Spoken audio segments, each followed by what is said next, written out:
Folks, in this video, we're going to take a closer look at some of the conspiracy theories surrounding the murder of Charlie Kirk. A lot of people think that Tyler Robinson, the young man that was caught and is being accused of the murder, might not be responsible. And now we're seeing bombshell allegations that, according to a new court filing, the bullet that was used to kill Charlie Kirk did not match the rifle allegedly used by the suspect, Tyler Robinson. Now, some people are suggesting that this isn't quite an accurate depiction of what's going on. Other people are saying that it's a full-blown cover-up and conspiracy, and I'm going to break it all down to you in this video, and I've got absolutely everything to do with the situation in a document right here.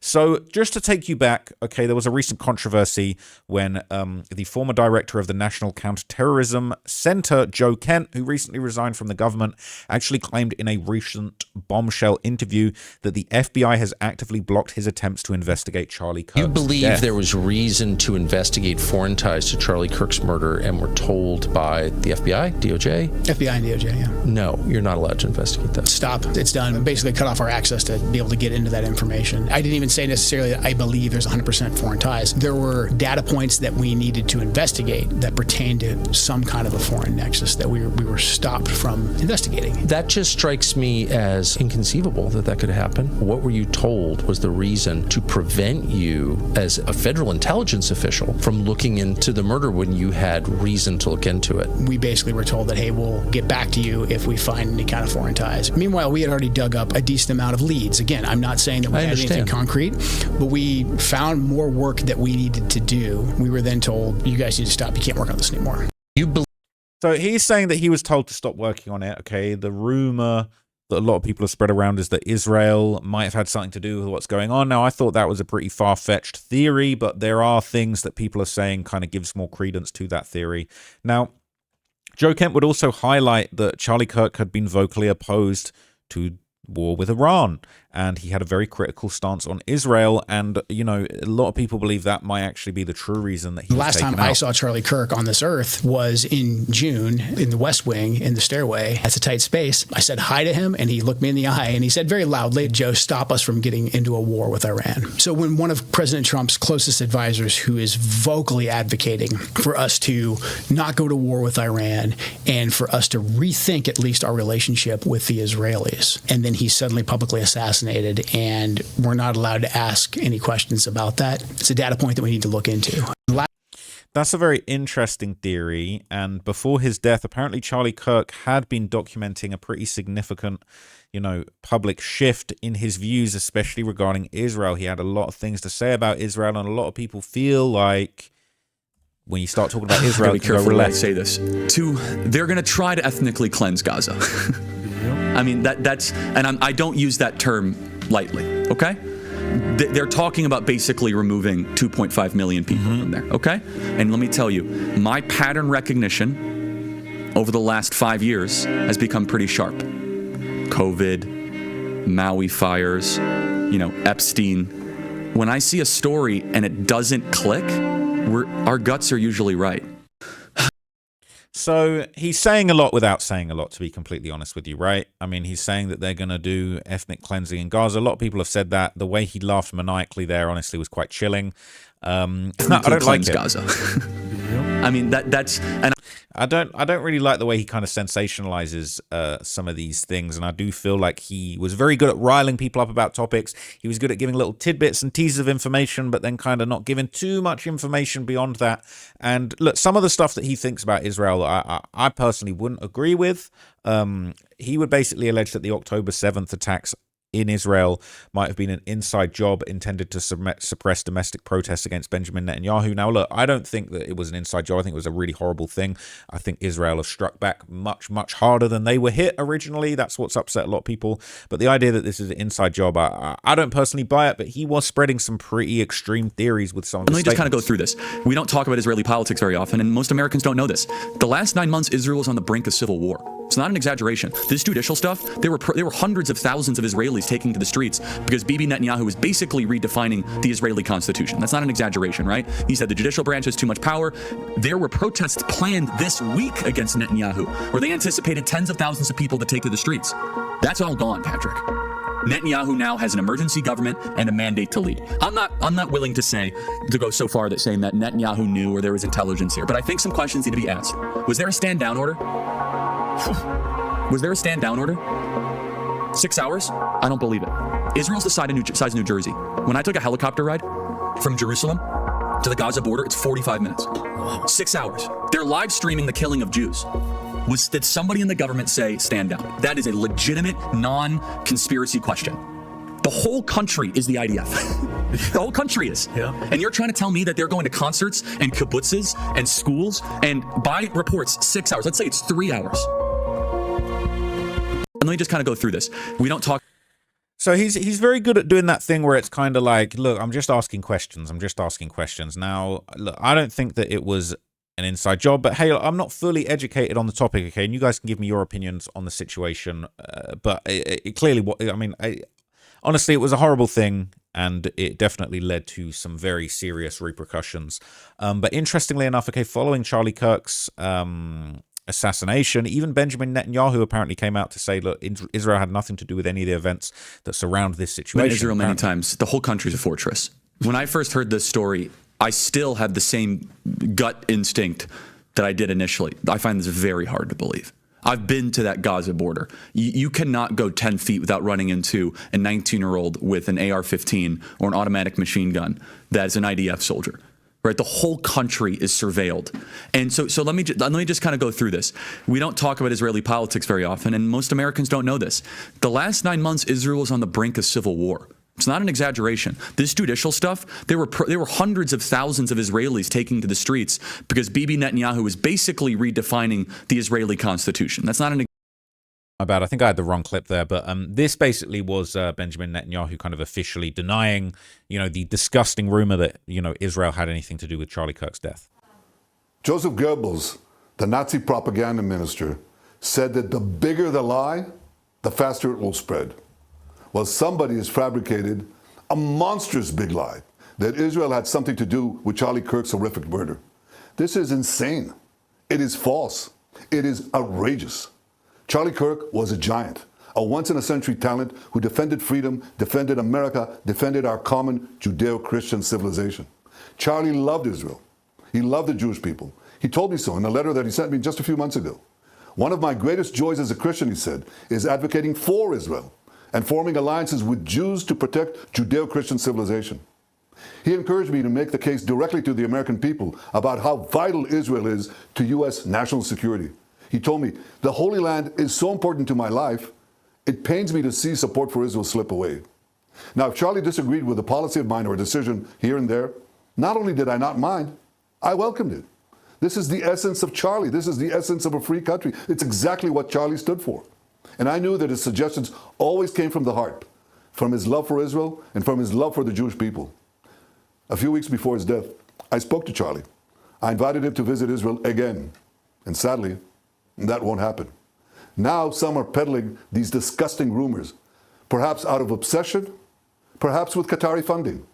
What I do know is this: Charlie Kirk was a great man, and a great man deserves honor, not lies. Rest in peace, Charlie Kirk.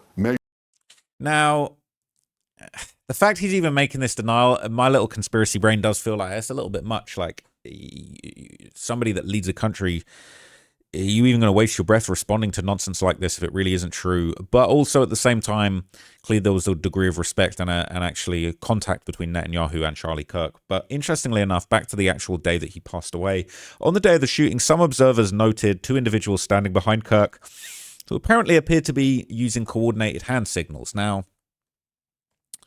this basically is a little clip, right? I got to be very careful. I don't think this shows anything gruesome, but it says 2 men standing behind Charlie Kirk looks like they gave hand signals right before the shots went off. So let's see this. Where are they? Okay, now 5 is a lot, right? I'm going to give you some credit. Do you know how many mass shooters there have been in Touches his hat, touches his face. Counting or not counting gang violence? Great. Touches his arm. And then it pauses. Do you know how many mass shooters there have been in America over the last 10 years? Counting or not counting gang violence? Great.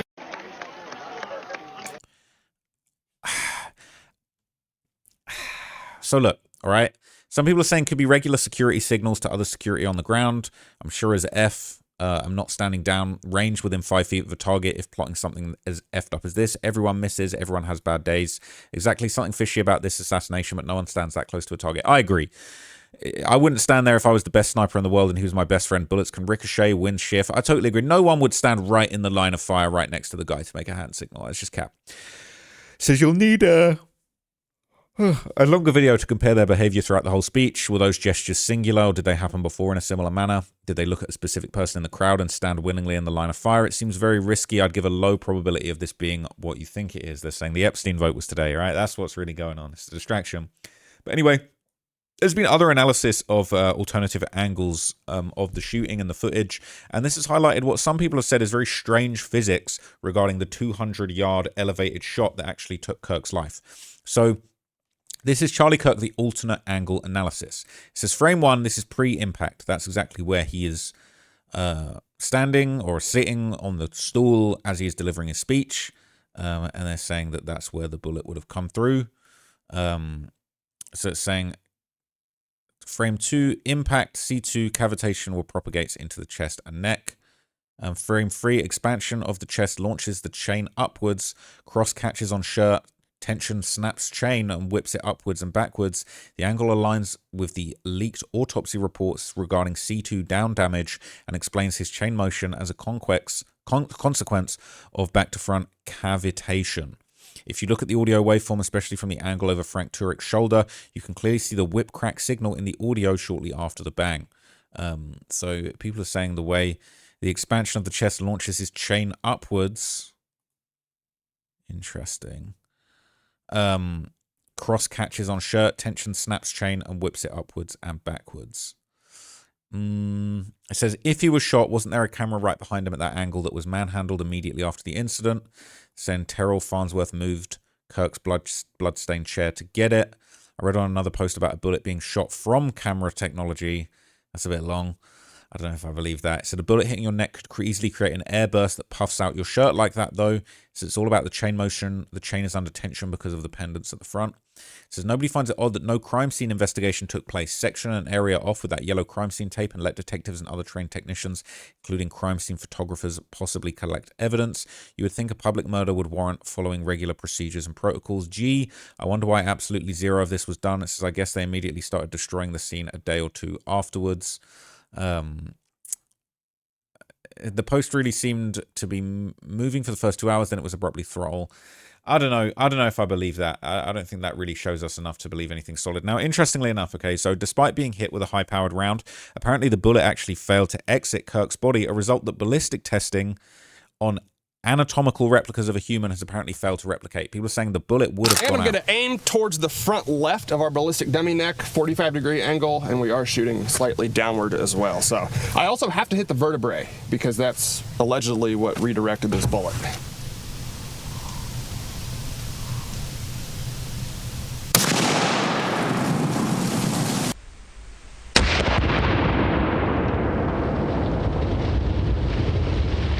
Well, we definitely penetrated our water jugs, and I don't think this is going to help to stop the conspiracy theories. His head fell off.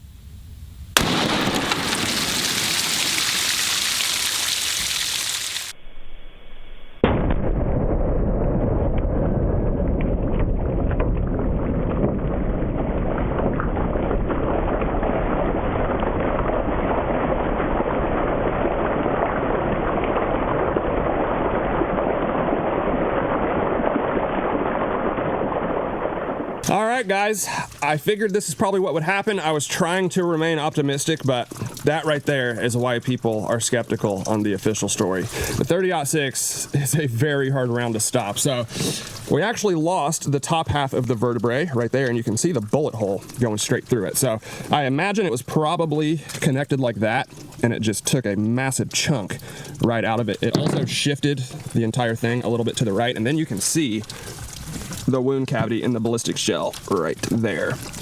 I'm looking for fragments. I don't see much. Actually, there is some. Yeah. So right there, I don't know if you guys can see, there are a few bullet fragments in there. Of course, the majority of it did pass all the way through and hit our water jugs. It looks like we have bullet holes in 2 water jugs, so I assume it came out in a couple different pieces. This one really got hit. There's also a bullet fragment in that water jug. Probably hear it. So they're saying that ballistic model, ain't no way a 3006 bullet would have just stayed in his neck. No exit wound. That's what people think. Mean that, this is just not what they thought. People saying the crime scene was destroyed in front of us within a day. They were tearing out the grass and paved over the site, saying you forgot to assemble it first and disassemble it immediately after with a screwdriver. It might seem like a weird detail to miss until you start to realize they don't care enough to hide it anymore. So if you take that shot 1,000 times, 1,001 out of 1,000 will pass all the way through. There's no way a human's neck could stop a 3006 at 150 yards. No way. They paved over the crime scene immediately and nothing made sense. The feds are covering it up 100%. A 3006 was not fired that day. With all of the inconsistencies in the official story, it's pretty clear to me the official narrative is a deliberate effort to spread chaos rather than provide answers. The reason they said it was a 3006 is because that was the gun they were able to plant. The better question is, are they telling the truth? Because we know the government lies automatically. A 3006 is my choice of rifle for whitetail since I was old enough to hold it. I've shot many deer from 150 yards and blew through one shoulder and one out the other. I will never ever be convinced a 3006 round killed him. I hunt with these types of rounds. I take the next shot every time it's available. There's no way Charlie was shot with a 3006. The SD card was also removed within minutes with no reason behind it. When they reported the shooter had used a .223, I believed it. That's the caliber I naturally assumed when I saw the clip. When I heard 3006 though, alarm bells went off. Okay. Listen, that's the most compelling thing that I've seen so far. Now, in many alleged cover-ups, okay, there's always a familiar pattern, right? People say it's like a carefully executed, almost spy-like killing carried out by someone who isn't a professional, followed by a message or a confession that's quickly left behind. Now, this is kind of like the Brown shooter incident where we basically talked about the very suspicious death of a plasma scientist who was linked to UFO technology. It was another situation where it was like, a very... And I don't mean this disrespectfully, but an incredibly well-planned, a meticulous, beautiful hit is carried out by a seeming absolute nincompoop with a confession left immediately after, tying it all up in a neat little package, and then just, the feds just say, hey, so we got everything we need. Now to some breaking news. The FBI has discovered videos at the storage facility where the Boston University shooter took his own life. Police say Claudio Manuel Neves is the man responsible for killing 2 people at Brown and an MIT professor. The FBI published a transcript of the videos Neves left behind, which were translated from Portuguese to English. In one, Neves said, quote, "So what has been done now? I'm in a storage space in Salem," referencing the place where he took his own life. CBS News senior crime and public safety producer Anna Schechter joining us live now. So what's interesting about this case, and we did cover this, right? He apparently left behind a video. The feds didn't release it. They released a transcript of what was allegedly said. Okay, someone recreated the audio, but it was just a transcript. And again, the guy took himself out in a storage unit, wrapped the whole situation up in a neat little package, and then checked out. A little bit suspicious. Now, the alleged shooter of Charlie Kirk, Tyler Robinson, also sent a suspiciously timed text message just confessing to the whole crime moments before his apprehension. Do you want to know who killed Charlie? Would you like to know who killed Charlie? I would like to get confirmation of who I believe killed Charlie. Patrick, we were sitting here, less than a week after Charlie was assassinated, and that text message between the alleged assassin and his boyfriend or his lover spelled out exactly the detail of why he did it, where he did it, how long he's been planning it. That was the biggest bullshit text message I've ever read in my life. It just laid it out to slam the door on this guy for a murder conviction, firing squad, so that the bigger, brains and money behind the operation would never be discovered. So what he's talking about is these text messages, all right? And this is an r/conspiracy. Key text message exchange between Tyler Robinson and the accused Charlie Kirk assassin and his roommate and romantic partner per prosecutors. I'm 26. What college students text in this way? What criminals fully admit guilt and motive when asked once over text? Who is running this cover-up? An 85-year-old man? So I'll read you what it says. After reading the note, the roommate responded, "What? You're joking, right?" And he said, "I am still okay, my love, but I am stuck in OREM for a little while longer. Shouldn't be long until I can come home, but I got to grab my rifle still. To be honest, I'd hoped to keep this secret till I died of old age. I'm sorry to involve you." It said, "You weren't the one who did it, right?" He said, "I am. I'm sorry." Why? I thought they caught the person. No, they grabbed some crazy old dude, then interrogated someone in similar clothing. I planned to grab my rifle from my drop point shortly after, but most of that side of town got locked down. It's quiet, almost enough to get out, but there's one vehicle lingering. Why? Why did I do it? Yeah, I'd had enough of his hatred. Some hate can be negotiated out. If I'm able to grab my rifle unseen, I will have left no evidence. Apart from these messages, it's a bit too dumb. Going to attempt to retrieve it again. Hopefully they've moved on. I haven't seen anything about them finding it. How long have you been planning this? A bit over a week, I believe. I can get close to it, but there's a squad car parked right by it. I think they already swept that spot. I don't want to chance it. If you're really in the mindset of covering up a crime, you would not be sending these messages. It says, I'm wishing I'd circled back and grabbed it as soon as I got to my vehicle. I'm worried what my old man would do if I didn't bring back Grandpa's rifle. I don't know if it had a serial number, but it wouldn't trace to me. I worry about prints. I had to leave it in a bush where I changed outfits. I didn't have the ability or time to bring it with. I might have to abandon it. I hope they don't find prints. How the F will I explain losing it to my old man? You're worried about fingerprints. So you're thinking on enough of a level that you're worried about fingerprints, but you are sending a full-blown confession at the same time. It's crazy. So the only thing I left was the rifle wrapped in a towel. You're explaining everything. So remember how I was engraving bullets? The effing messages are mostly a big meme. If I see notices bulge woo on Fox News, I might have a stroke already. All right, I'm going to have to leave it. This really effing sucks. I don't know. It says it reads like a Civil War letter to his woe-begotten spouse. It says, I got to grab my rifle still. You know, my rifle that I used to assassinate Charlie Kirk with. A rifle which belonged to my grandpa that I left in the bushes where I changed clothes. You know, because of the assassinating. I left no evidence except this text explaining everything. LMFAO. My love, it's me, the assassin. They grabbed an old man who I saw get detained and was definitely elderly. I'm going to stop. I'm doing this to stop hate with my quirky meme bullets. It is ridiculous. The writing in those messages is not how a young person writes. Does anyone write this way? That part was weird. He seemed super chill, like, yeah, that helped me get away with it, but then I threw the gun in the bushes and ran to my car. Ran to his vehicle? Also, who calls it a vehicle? Facts. Also, he said he had to change outfits. Clothes, maybe, not outfits like a girl who's going to the club. It's just so funny that in that context, it was basically like, I'm not too worried. I mean, it's just the murder weapon is all. Other than that, I left nothing behind, my little love kitten, and perfectly clean assassination, you might say. But I might ask you, my love, to never divulge this communique to anyone, especially any of the men in blue. Tips Fedora. I mean, I kind of left DNA all over the kid left DNA all over the place, drove his own car to the scene, carried his phone with him to the location that trackers could track him afterwards. I don't think he knew anything about evidence. It's just crazy, right? It's so hard to believe. It reminds me of one of Norm Macdonald's many great O.J. Simpson jokes. I can't remember exactly how it starts, but it's about when the prosecutors presented that bloody hat that they found at the scene of the crime, and O.J. blurts out, "Hey, that's my lucky stabbing hat. I've been looking everywhere for that thing." Oh, man.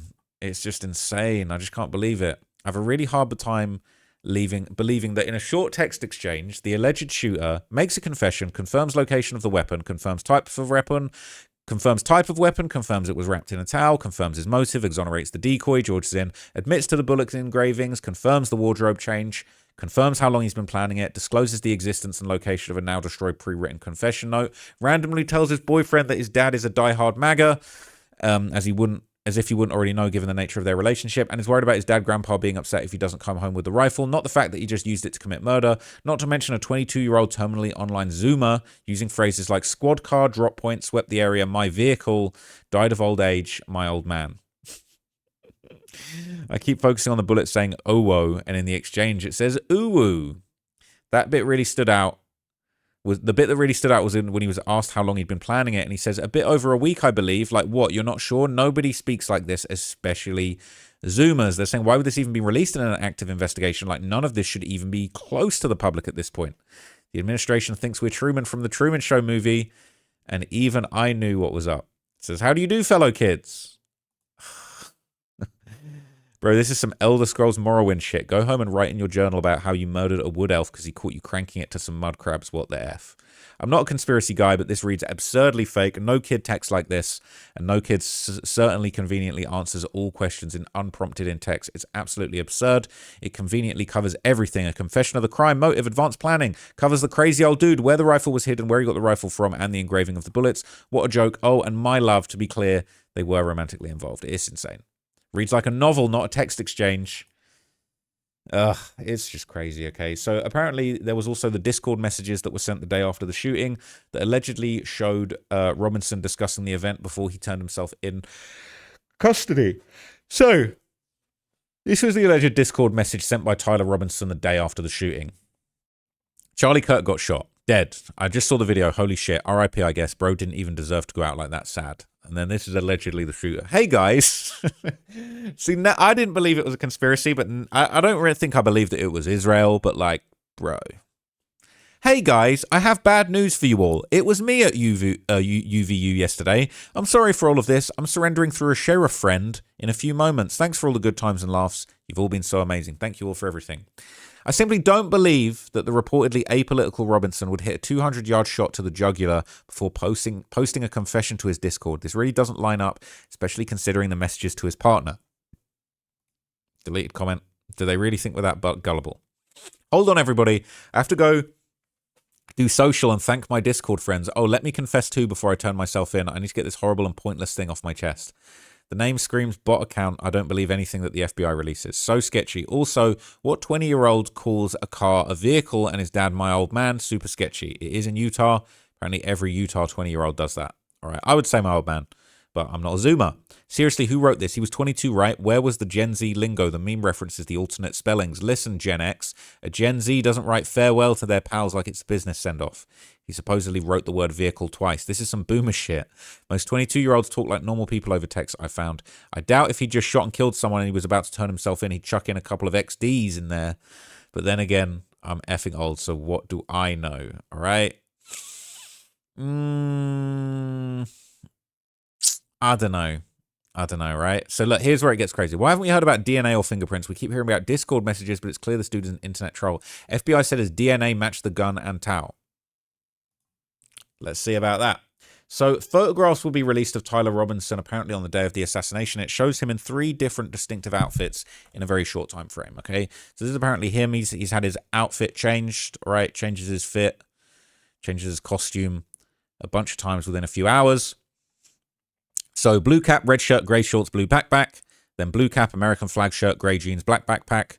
And then finally blue cap, red shirt, blue jeans. And he still had time to take a headshot. Enjoy a long Dairy Queen. What a diva. Okay, another Mossad W.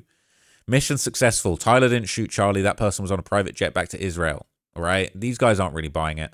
So it seems like part of the playbook. They're very good at this now. Is there a thread exploring the connection between this, Luigi, and Crooks?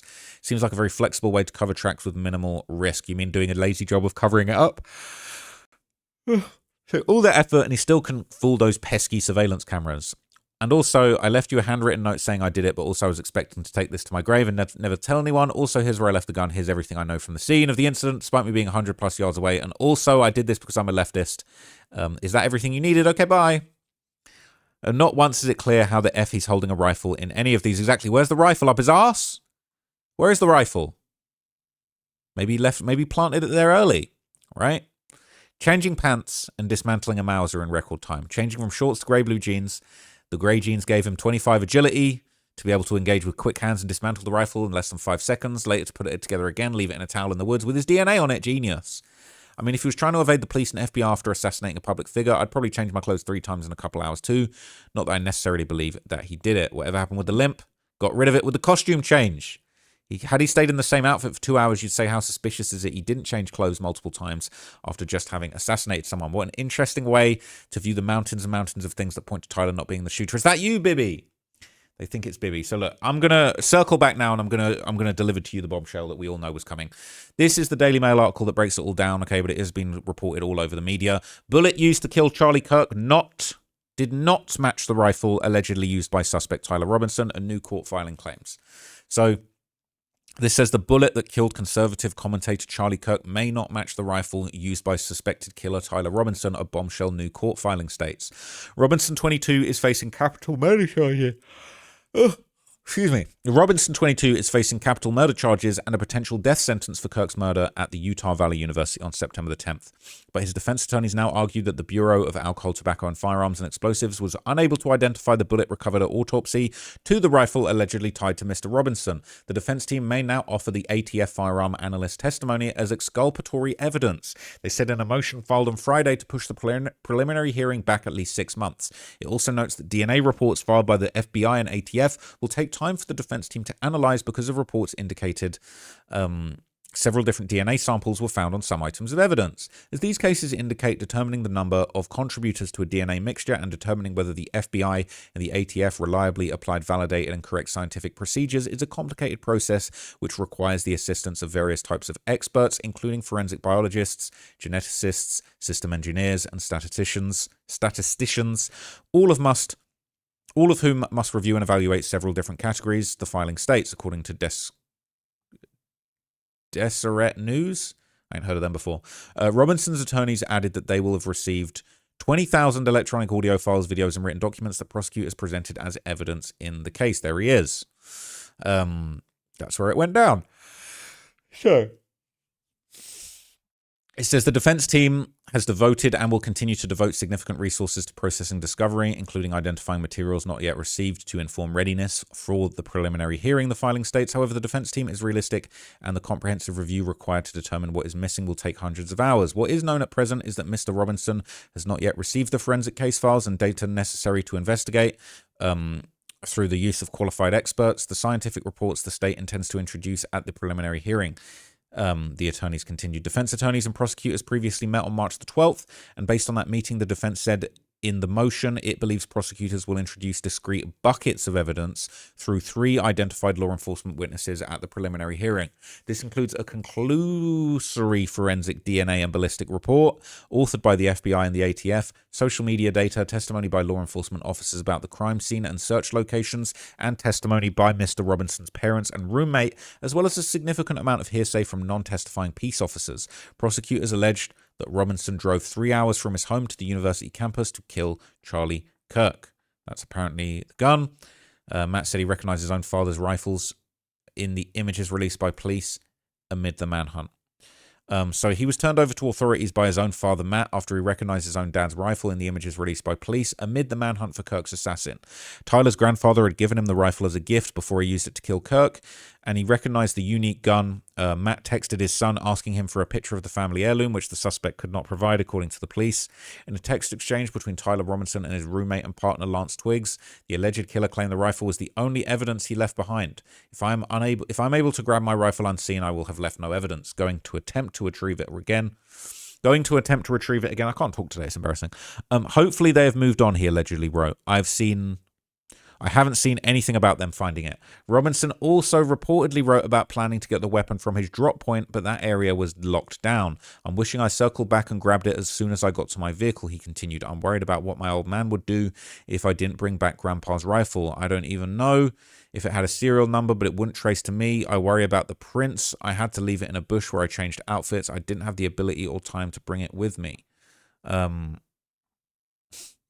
The alleged killer then expressed concern that his father would ask to see the gun. I might have to abandon it in the hope that they don't find prints. How the F will I explain losing it to my own old man? The only thing I left was the rifle wrapped in a towel. Robinson signed off the fateful text exchange by warning his partner Lance Twiggs to delete their messages and said his father was trying to call him about the grandfather's rifle. He ultimately allegedly confessed to committing the murder to his father, who then contacted authorities and secured his son before he was taken into custody. Robinson's arrest shocked his friends, who told the Washington Post that even though the accused murderer would joke about Republican politicians catching a bullet during drunk tirades, they saw no indication that he would be violent. Those in his inner circle have identified him as having been radicalized by left-wing extremists, but claimed that he provided no indication that he would be killing Kirk. He loved his guns, he loved his beers, and he hated the government. That's the impression I got. Friends basically said they would claim that Robinson openly opposed Democrat and Republican politicians, even though he was registered to vote and was not affiliated with any party. Robinson is now due back in court on April 17th. Erica Kirk there. His defense attorneys and prosecutors are debating the issue of allowing cameras and microphones into the courtroom. His attorneys have previously noted that a pretrial publicity reached as far as the White House, with President Donald Trump saying shortly after Robinson's arrest that he hopes he gets the death penalty. That might taint a jury, possibly. It says they're now expected to show the evidence at the hearing that they believe contains harmful and prejudicial media coverage of this case thus far. But Kirk's widow, Erica Kirk, has called for full transparency and coverage of the trial, saying we deserve to have cameras in there. She also publicly forgave Robinson for allegedly killing her husband. Now, look, the bullet not matching up is a little bit suspicious. Now, the way that it's worded, okay, you got to be careful. They're not saying it definitely did not. It's not saying it's definitely not the bullet from the rifle. They're saying they didn't have a match. Okay, they're saying it couldn't be conclusively matched up to the gun that was used to kill Charlie Kirk. Now, do I think Israel are responsible? No. Do I feel like maybe there's more going on here? Could I believe a conspiracy? I could. I do think those messages are a little bit suspect. But what is the alternative? I don't believe Israel. I don't believe the Mossad are out here assassinating people in America and then stitching people up and framing them. I just don't believe that. But this is bizarre. So let me know what you guys think. I think this is bombshell allegations that they're saying the bullet didn't match. I wonder if that's going to be enough. I wonder if the messages will be enough to bury this guy at trial regardless. If he beats this, that'll be one of the craziest situations ever. I'd love to hear him do an interview. I wonder if now that this information has come out, he's going to change his whole approach and he's going to claim that, he was trolling, he's mentally disturbed, he painted himself to be the killer when he's not. Maybe a jury will buy it. I really don't know. But let me know what you guys think, man. I think this is really interesting. I'm glad to be back making videos after a few days off. Thank you so much for supporting me and watching this one. And I will catch you guys in the next video. Appreciate you, gang, and peace out.